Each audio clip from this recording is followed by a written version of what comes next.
This is the CineSnob Podcast. Hi, welcome to episode 228 of the CineSnob Podcast. I'm Jerrod Kingery. I'm Cody Villafana. Cody, it's Super Bowl Sunday. Ooh, are we allowed to say that? Or hashtag the big game. Big game. We're not advertising anything. We're taking an editorial stance on it, so we can call it Super Bowl. Okay. But if you're advertising, you have to say big game.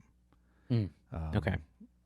Anyway, speaking of, I was just telling you before this, a commercial I actually made is airing in the Super Bowl today, only in St. Louis. So if you're in St. Louis, watch for a commercial from the Home Loan Expert where some shit blows up. So every time you say that, it sounds like the Home Alone Expert. I know. It's funny. It makes me laugh. It's funny because it's like you have to have the in front of it because it's such a, like, people use that title so often. Mm-hmm. But we made a super. It is Super Bowl Sunday, but this will be premiering afterward, and so we can actually go watch the game and everything. But yeah, it's funny how expensive it is.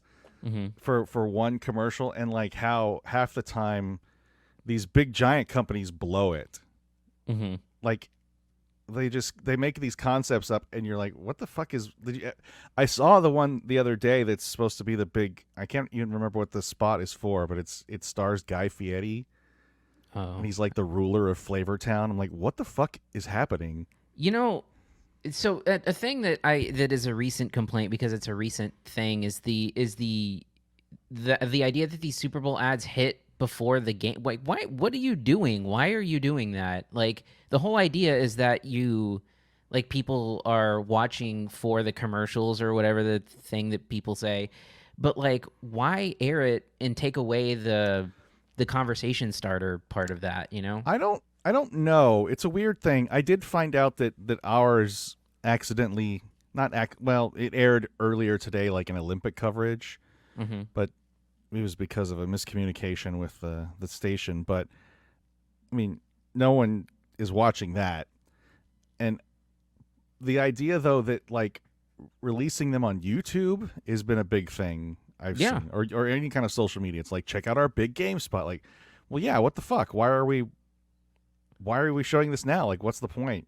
And why spend all of that money on if you're just going to release it online? I mean, it's just such a weird thing. Like, I was watching a YouTube video, and there was an ad that seemed to be a Super Bowl commercial. Mm-hmm. It seemed to be it. Maybe I just hallucinated this, but it was like a Dr. Evil ad for something. I know that's happening. I saw that.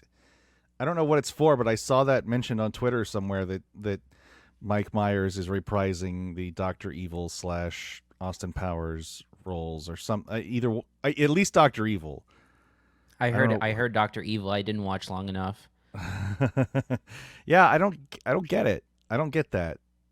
Ours Yeah. is ours commercial is premiering roughly at 6:29, which isn't going to be nearly exactly when it hits, but that's what I was told by the account executive. So, we also we have a billboard campaign to go with it too, like Mm-hmm. an outdoor billboard. So, it's kind of a big deal for us. I mean, I don't know how much it costs to buy the ad, but the cost to make the ad was about maybe $300. So, Wow. So, there's no holographic Guy Fieri in it or Dr. Evil. There are some cool special effects shots that I did. So, Yeah. That's cool. I mean, I think the it won't be fucking Arnold Schwarzenegger playing Zeus or whatever fake movie thing that again gets spoiled.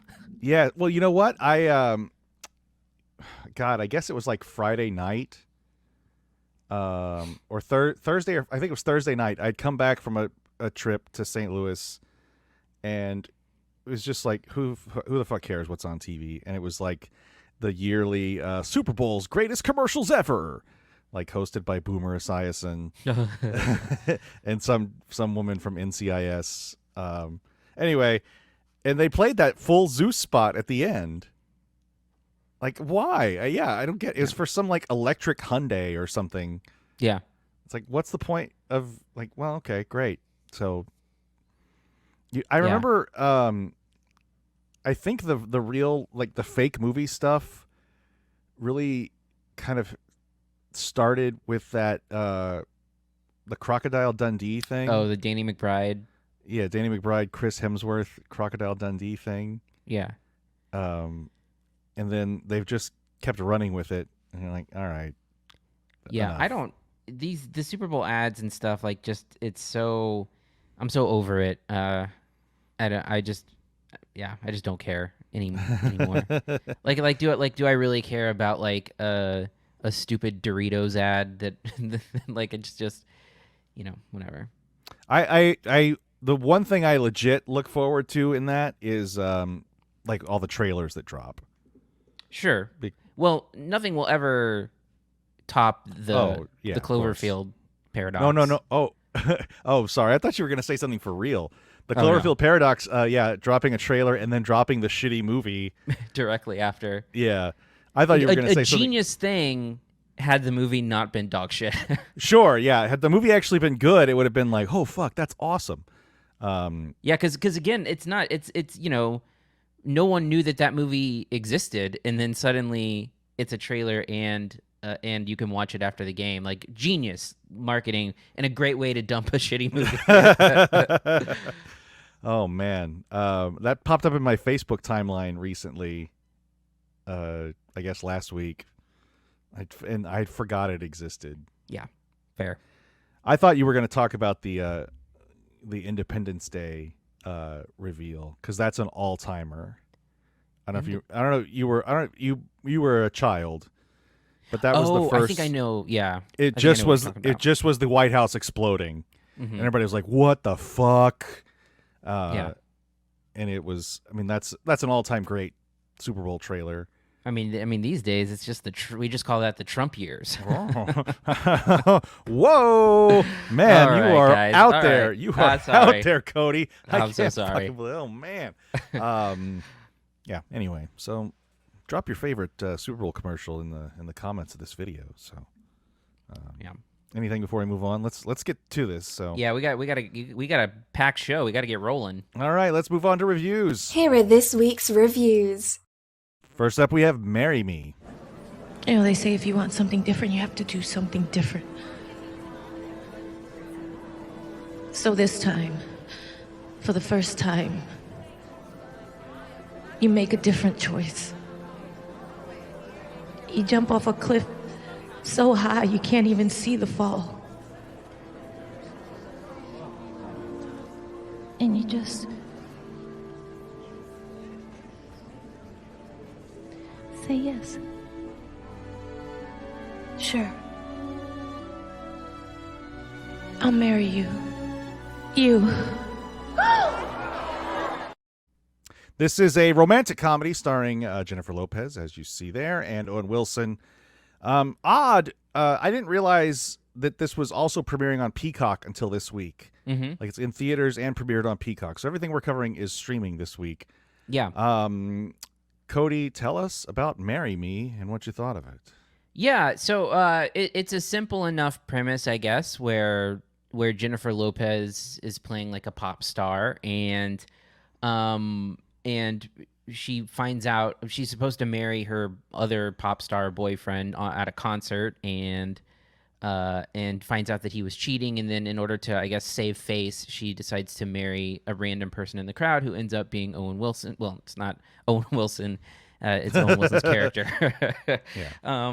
And so it's a pretty, simple love story that happens from there. And, I think what I will say about "Marry Me" is that I think it could have been a lot worse than it actually is. And I think a lot of the success of the movie has to do with just Owen Wilson being charming. I think he kind of charms his way through through the film. It's a strange movie because I think it makes sense that it's on Peacock after you see it, given all of the NBC vertical God. integration that you see here.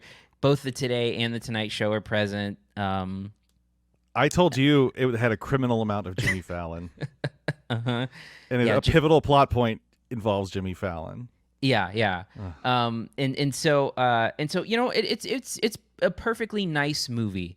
I think that it doesn't have a lot of conflict in it. And it's again a pretty straightforward romance movie. I think the thing that keeps it from being really good, I think, is an over reliance on, like, they grossly miscalculated how much I need Jennifer Lopez songs in this movie, because there's like 5 or 6 like full length original songs in here, and it's too much for me. That piece doesn't appeal at all to me. But again, simple love story, perfectly fine, nice little movie. I don't have any glaring issues with it aside from the music. Is it great? No, but it is perfectly fine.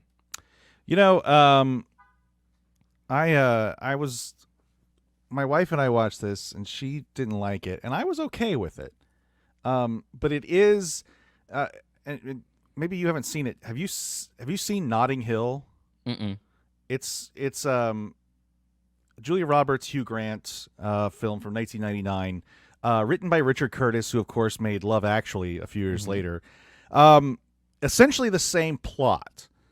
Julia Roberts is this mega movie star who's filming a movie in Notting Hill, England, around the corner from Hugh Grant's bookshop, and she bumps into him one day and like impulsively kisses him, and they have a romance, and then there's a conflict, and then they end up back together. To say that's, I don't think it's spoiling anything to say that it kind of follows the exact same plot here in Marry Me. Mm-hmm. I did appreciate, though, for the most part, the ideas of the trappings of fame that would come along with something like this.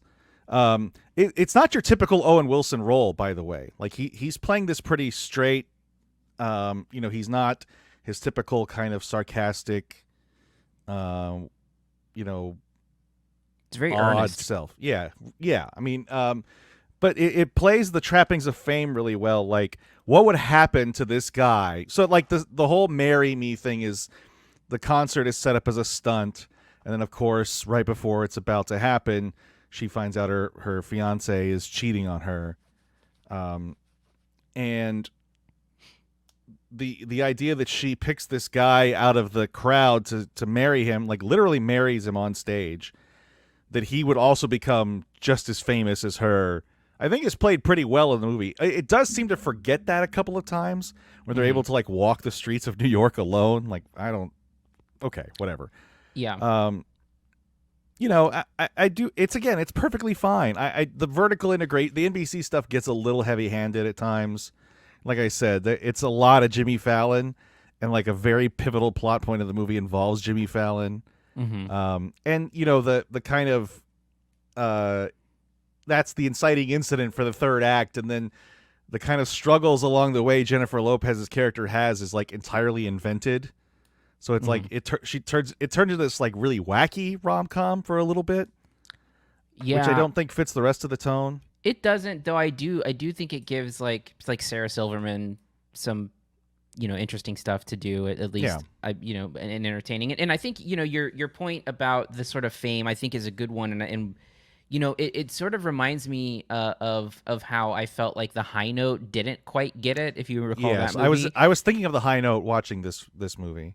Yeah, and that movie seemed like it did not, represent fame in a way that felt real, and I think this very much does. And I liked, like some of the plot points it gets out of it, like challenging her to go a day without people in her life and stuff like that. And I think that made for good rom-com fodder. But yeah, it does handle that fame thing relatively well. Also, one of the weirdest things about this, to me, is it's based on a graphic novel. I saw that in the credits. I'm like, huh? I was like, wow, weird. What a concept. Yeah, I mean, I didn't mind the Jennifer Lopez songs. I think they were fine. You know, I think both Jennifer Lopez and Owen Wilson I liked a lot. You know, I it's not my favorite of either of theirs, but I think it was I've liked this Jennifer Lopez lately, where it doesn't seem like she's terribly afraid of portraying her age anymore. Not that like it mentions that she's over 35, right? Right. Like in the movie. Which is yes. A lot. She's a lot over 35. Yeah. But like, do you remember what was the movie The Boy Next Door? Yes. Where she's like clearly like digitally de-aged or like really soft focused the entire movie. Mm-hmm. It's like, no, you're not fooling anyone. We've known you've been famous for 25 years. Like you're not fooling anybody. Yeah. So anyway, yeah, I did track that over 35 line, and I went, you're really kind of giving her some wiggle room there. Yeah. Anyway, it was perfectly fine. But what's your grade for Marry Me, Cody? Yeah, I mean, I was back and forth on this, and I think I'm gonna go B-. I think, like I said, it's perfectly fine. And it's to the point where I don't have a ton to say about it. Like it's just like, you know, it's great that it's on Peacock, and I'm sure it'll have a long life on Peacock to watch on a random Sunday afternoon. So, yeah, B-, I think. Yeah, same for me. It's perfectly fine. I mean, if you're looking for something that you know, it's not gonna blow you away, but it's also not gonna really bore the shit out of you. So. Yeah. Cool. All right, let's move on to our next movie, I Want You Back. What about this? It's a good plan. Hear me out. How about whenever we're feeling like we really have to call them and we just can't take it anymore, instead of calling our exes, let's call each other. I love that. Yeah. I love it because we're intercepting each other's sadness. Yes. Yes. We're each other's sadness sisters. Well, Sadness Sisters sounds like you're Diane Keaton and I'm Meryl Streep and we're in a Broadway play, but I like it, yeah. That's a great cast. You should cast plays. Here we go with another romantic comedy. We just can't help ourselves. We're just a couple of we love love. That's what I should say. Anyway, this stars, as you see, Jenny Slate and Charlie Day. Premiered on Amazon Prime. A little bit of a more complicated concept than Marry Me. Yeah, and I think something that I felt it couldn't quite outrun is it's sort of like it's a very sitcom-y concept in my opinion, where basically these two characters are each dumped on the same day, and they find each other, and they end up spending time with each other, and they sort of plot out this idea of they're each going to try and break up their ex's new relationships, so that they will come back to them. So Charlie Day's character makes friends with her ex, Jenny Slate's ex, and then Jenny Slate tries to sort of bowl over a relationship that Charlie Day's ex has with a new woman, or new man, excuse me. So again, it's a sitcom premise, and like I said, I don't think it ever gets outside of the trappings of that.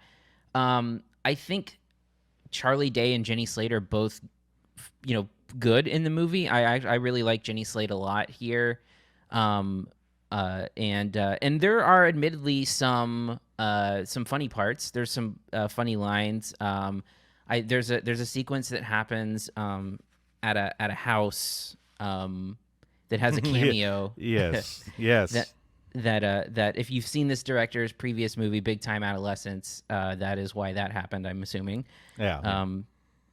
But it's we'll just spoil it because who cares? It's Pete Davidson has a small cameo in I Want You Back, and I think that sequence is really funny, especially the sort of reveal that comes from that. I think is really funny, and I think I like the Charlie Day Scott Eastwood pairing. I think that they kind of get a lot of mileage out of that combination, and I still Scott Eastwood's so weird to me because he looks so much like Clint Eastwood that it's like weird to me. But But yeah, and I think that it has moments of humor. It's not, so some of that is successful, but the premise just never really, it never really flies off for me. I think that it starts feeling really generic, and I feel like it doesn't want to be generic, but its premise is, and I think that's the main problem with it, is that I think it's trying to be something more, but it's held back by this kind of ridiculous concept that I don't think ever truly clicks. And then also, you can see the puzzle pieces moving pretty far in advance. It's one of those movies where if you've seen a rom-com before, you're like a couple steps ahead at all times, and I don't think it ever subverts the expectation of the viewer in any significant way. And I was a little bit let down, to be quite honest, because I know that this movie is getting pretty good reviews, and I thought for sure I would like it more than Marry Me when I was looking at this weekend's movies, and I don't think I did. That's gonna be a tough one for you to swallow in the film critic circle. So yeah, I'm kind of with you on all that. I did enjoy it enough, I think, but it is pretty. I mean, like you said, you've seen a rom-com, you pretty much know what's going to happen. Just the pieces along the way, I think, are what it tries to differentiate itself. What it tries to use to differentiate itself, and I don't think any of them work terribly well. And again, I don't think that the kind of central relationship, friendship, whatever you want to call it, between Charlie Day and Jenny Slate really becomes what the movie tells you it is. They never seem to be more than just like two scheming people, and the movie doesn't. I think the movie doesn't really get dark enough with that either. It's everybody's kind of nice to one another, and becomes like there's a subplot with Jenny Slate and some kind of troubled teenage kid, which I don't really understand what the point of that was, other than a little diversion.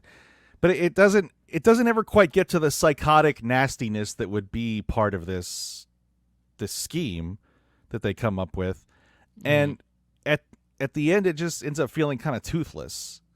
Yeah. I don't think it's a bad movie, but I just think it's, I start playing it on Amazon and I see it's rated R. I'm like, okay, cool, we're gonna get something really fucking like whacked out.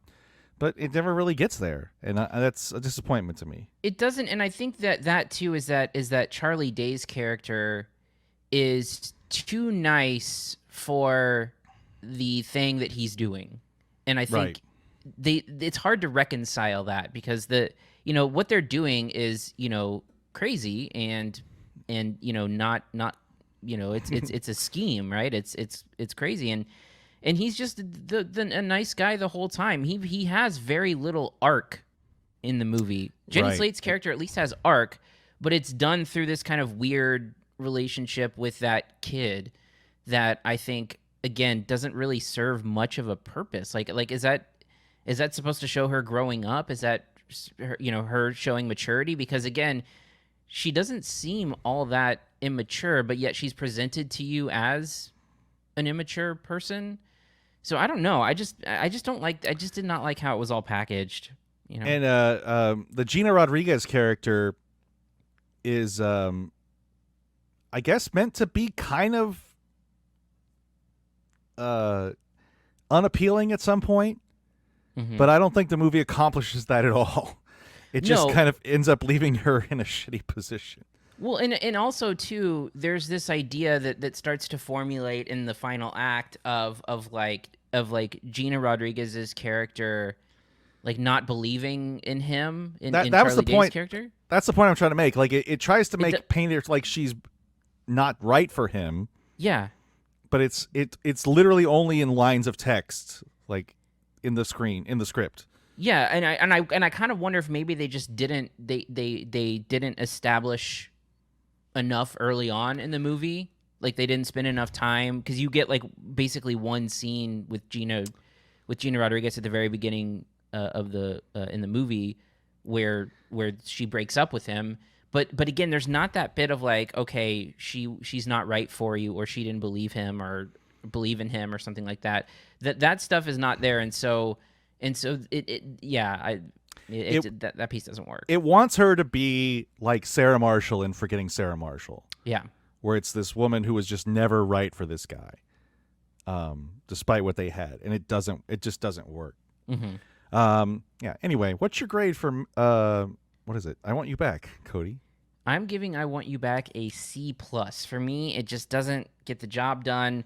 Again, I'm shocked that I liked Marry Me more, but them's the rolls, them's the breaks, whatever. Yeah, C+ for me too. It's just, it misses the mark. There we go. It misses it. It doesn't have the nastiness it needs, and I don't think nastiness is really, maybe not the word I'm like. It doesn't really have any edge. Like, it needs some sort of edge, and I just don't think it has it. But it is available to stream now on Amazon Prime if you're so inclined. Let's move on to our last movie, KIMI. KIMI? I'm here. What time is it? It's 7:26 a.m. KIMI? I'm here. Call Dr. Burns.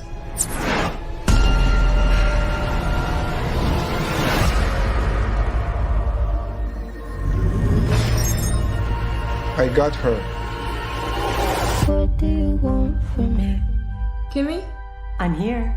Why don't you run from me? Call Darius. Hey, hotness! Wow. What are you wondering? What do you know? KIMI? I'm here. Reopen last stream on desktop. I need more kitchen paper. Open yesterday's stream.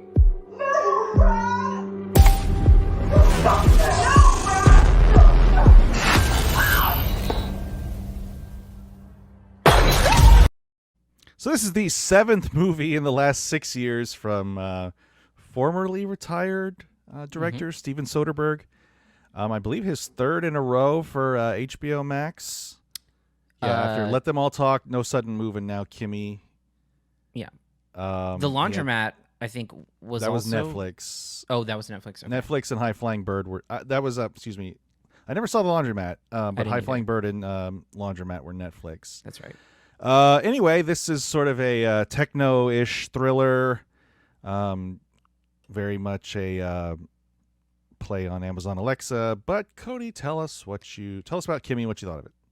Yeah, I don't really know what this movie was all about. I think it does have this premise of being like an Alexa or Siri kind of operating system thing where except for they have people like individually listening to each request and fulfilling it, I think is the idea, right? It's like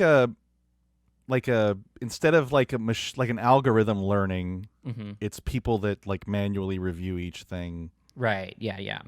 Anyway. And so you have Zoe Kravitz, who plays like an agoraphobic person who hears a crime and then decides that she's going to try and do something about it. And that's really the extent of the plot. This movie is really slow out of the gate. It's like 90 minutes long, and I felt like it took its damn time, establishing everything. And a lot of this stuff is just like the plot points seem like plot points for the sake of, moving the story along. Like, her agoraphobia doesn't add anything to the mix really, except to serve as Buzz from Home Alone to step in at some point. I was hoping you would mention that. Yeah. But yeah. So like the agoraphobia never really pays off in any way, except for, again, to build towards a plot point. And then this whole thing is sort of like you get this sense that there's something lurking that's darker with this company, that they are, they're doing evil things, or it's really about her trying to, report this crime that never really, like, you don't even know by the end of the movie what it technically is, but that there's certain people involved.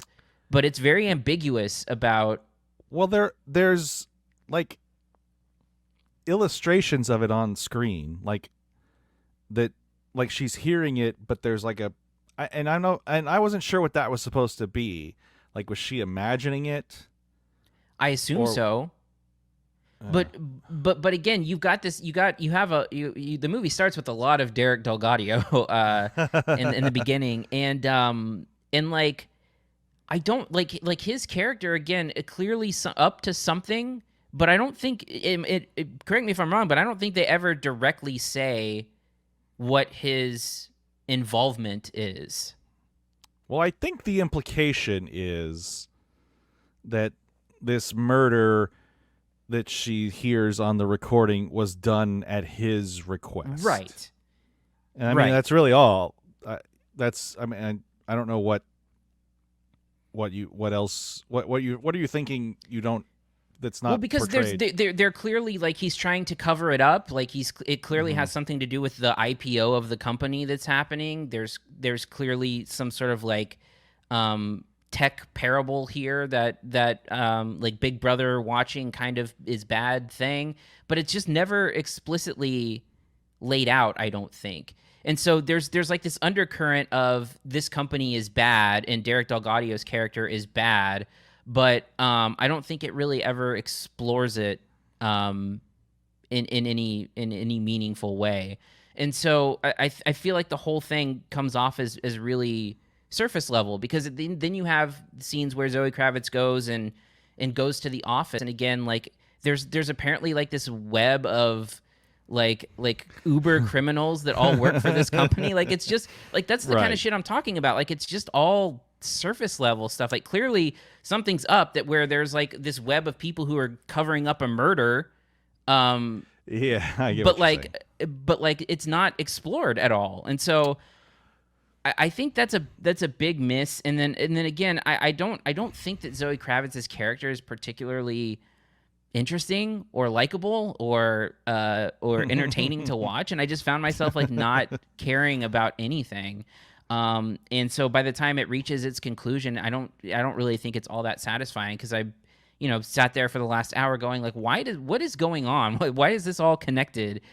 Because it doesn't seem like it should be. So yeah, I get your point about like the evil. Like, so the movie seems to be talking about like making commentary on this, these devices listening as being evil, but the evil that's in this movie is incidental to the device. Mm-hmm. Like it doesn't. It's not about the company using the data for nefarious purposes. It's that, oh shit, this device recorded something unrelated that was nefarious, and then everybody, again, this web of master criminals is trying to cover it up, and from what I gather, like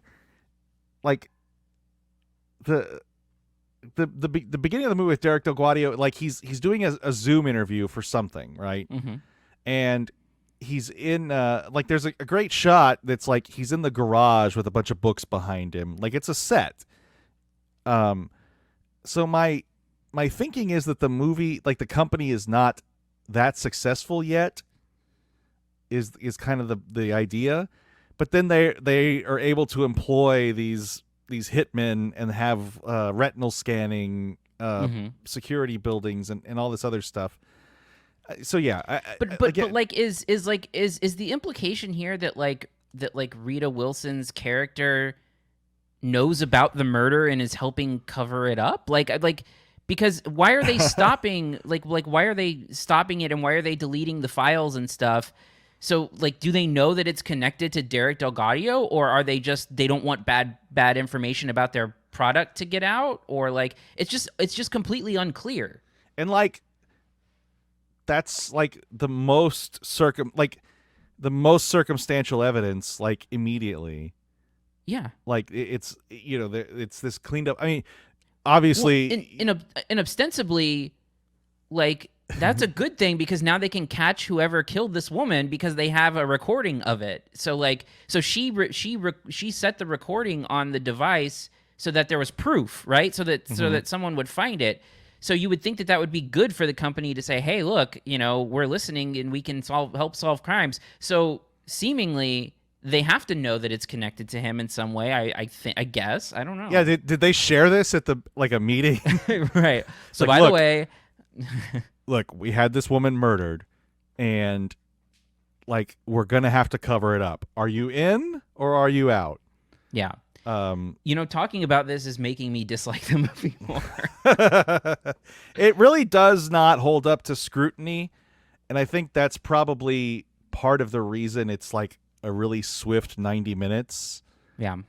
Because it almost ends horror movie style, where like Zoe Kravitz kind of turns into a final girl model, where she all of a sudden becomes super resourceful and is able to take out like 3 professional hitmen with incidental tools.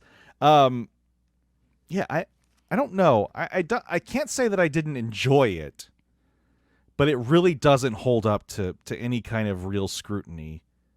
I'd be lying if I said I wasn't like, hey, this is nice. This is all right. But yeah, I think talking about it has made it worse in my mind. I have liked what Steven Soderbergh has turned out the last few years. Yeah, me too. It's usually like really quick and dirty, and I don't want to say dirty because that sounds like they're like they're not good, but it's like really like one location or like a really quick setup, like with the iPhone thing with iFlying Bird, or the cruise ship setting for Let Them All Talk. But this one feels like an idea that just wasn't quite ready for. Like it feels like it doesn't know what to do with its central idea. Like it like I said, it totally, any of the evil that's committed is totally incidental to the fact that this is a tech company. Right.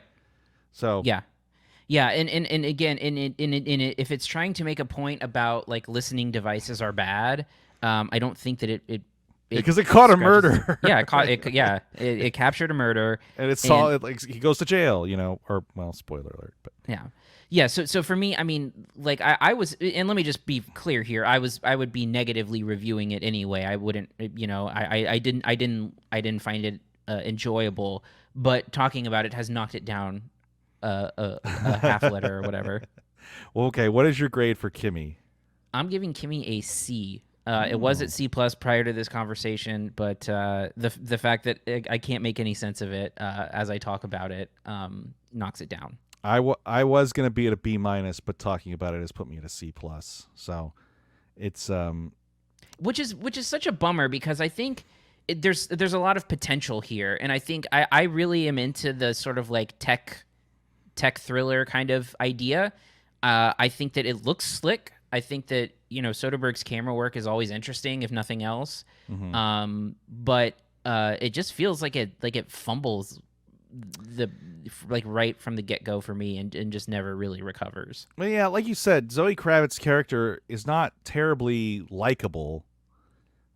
She's kind of like she's clearly is dealing with some sort of psychological issue, some sort of mental health issue, but like she doesn't have anybody she really confides in, and like therefore you don't really see how she interacts with people. And then when she does, I don't know, it just, there's something about her that there's like the agoraphobic thing I get, like they kind of tie it into the pandemic very loosely, but it doesn't really, I don't know, I just don't think it works. Yeah. Anyway, this is streaming on HBO Max though, so everything is streaming. Who would have thought, Cody, that Marry Me would be the top movie this week? It was the one I was looking forward to the least, and it was the most successful one coming out of the weekend for sure. I think it's safe to say we are J.Lo positive here at the CineSnob Podcast. Anyway, that's going to do it for this week. Next week, Cody, are you seeing Uncharted? There's no screening here, so I don't. Boo. So maybe. I mean, there's actually a lot coming out next week. Uncharted is next week, as well as Dog, the Channing Tatum directorial debut. I don't know if you knew he directed that. I did not know he directed that. Where's he been the last few years? Because I know he's got a movie with Sandra Bullock coming out too. Yeah, there was some kind of profile about him where I think he wanted to like take a step back or something like that, recalibrate. I think basically he was talking about how on 22 Jump Street he feels like he like really didn't give his best performance, and so he kind of recalibrated some stuff. But which I mean I wouldn't agree with. I think he's great in that movie, but yeah. So he co-directed Dog, and he's starring in it, and then Ambulance, the Michael Bay movie. Yes, is out on the 18th as well. So, and look, I can't. God, I wish I could like resist Michael Bay, but I just can't. I have to. I feel like I have to. And again, I don't know. I'm either going to be like, okay, this is good. This has a chance to be good because Jake Gyllenhaal's in it, and he usually makes good decisions, or it's going to make me really disappointed in Jake Gyllenhaal for taking a Michael Bay movie, and I don't know. Well, we'll see what happens. I mean, I don't think Jake Gyllenhaal's infallible, but he's not. But he's one of those actors who tends to make pretty good decisions in terms of, at least lately, been making good choices. Is it coming out this week? I thought it. Rotten Tomatoes says it does. Yeah, because what I'm seeing says April 8th. I see February 18th, 2022 live wide. Their official website says April 8th. So. I guess Rotten Tomatoes has not updated. Son of a bitch. Okay. You can go to their official calendar and official website and save it to your calendar, Cody. So. Oh well, I should have done that clearly. Yeah. Okay. It was originally set to be released coinciding with Uncharted, but was moved forward after Sony postponed Bullet Train, leaving the slot. Okay. So this and it'll be on Peacock 45 days after theaters. Do you have any knowledge of Uncharted? I know it's a video game, but I have no connection to it whatsoever. Yeah, none at all. I don't even know what it's about, really. Just know it's got those two dreamboats in it. Yeah, well, it's based on a game, so it's basically guaranteed to suck. Yeah, it's got those two dreamboats, Antonio Banderas and I don't know. I was trying to make a joke, but Antonio Banderas is in the movie. That, let me see if I can find it real quick. Mark Wahlberg's schedule. Oh yes, I've seen that. It makes it's me like laugh. You get up at 4 a.m, or I don't know. It's something ridiculous. Like here, I found it. I know exactly what you're talking about, though. I'm gonna show it. I'm gonna screen share it here. Go ahead. All right, let's see here. Share. Share screen. Oh, there's new screen share options. We need to talk about that. So here it is. 2:30 a.m. wake up. 2:45 prayer time. I forgot about the prayer breakfast. Who wakes up at 2:30 in the morning and goes to bed at 7:30? Well, that's the thing that people talked about with this is like, it doesn't. You just made it earlier. It doesn't fucking matter. Like you could have pushed that back 4 hours and gone to bed at 11. Golf every day at 7 a.m. Cryo chamber recovery from 9:30. Fucking psycho. The prayer one really gets me. Like, that's a lot of prayer. It's 30 minutes of prayer. Hey man, yeah. And then he works out from 3:40 a.m. to 5:15 a.m. Yeah, he just did everything earlier. Like he just shifted. Like it doesn't. He's not like hustling. Like he's only sleeps 4 hours. He's just fucking goes to bed at 7 p.m. Stupid. Okay. That's going to do it for this week. I already said that, but if you want to reach us, you can email us at podcast@cinesnob.net. Find us on Twitter at CineSnob, Facebook, CineSnobNet. Can't believe Rotten Tomatoes made me look like a fool. You looked like a fucking jerk off. God damn it. You were like, I'm looking forward to that Michael Bay movie this week. Like, it got moved, Cody. Like, fuck. Anyway, anything else? Shit. Such a fucking idiot. No, we're good. Oh, you know what? There is also something I want to see, which is that Charlton Copley, Ted Kaczynski movie. Oh, God. That is at 100% on Rotten Tomatoes right now. Oh. What else was at 100% on Rotten Tomatoes that you made us watch that time? That was that movie? Chameleon? Yes. That was a grave error. All right. On that note, I'm Jerrod Kingery. I'm Cody Villafana. Thank you for listening to the CineSnob Podcast. To read reviews, interviews, and more, visit cinesnob.net. See you next week.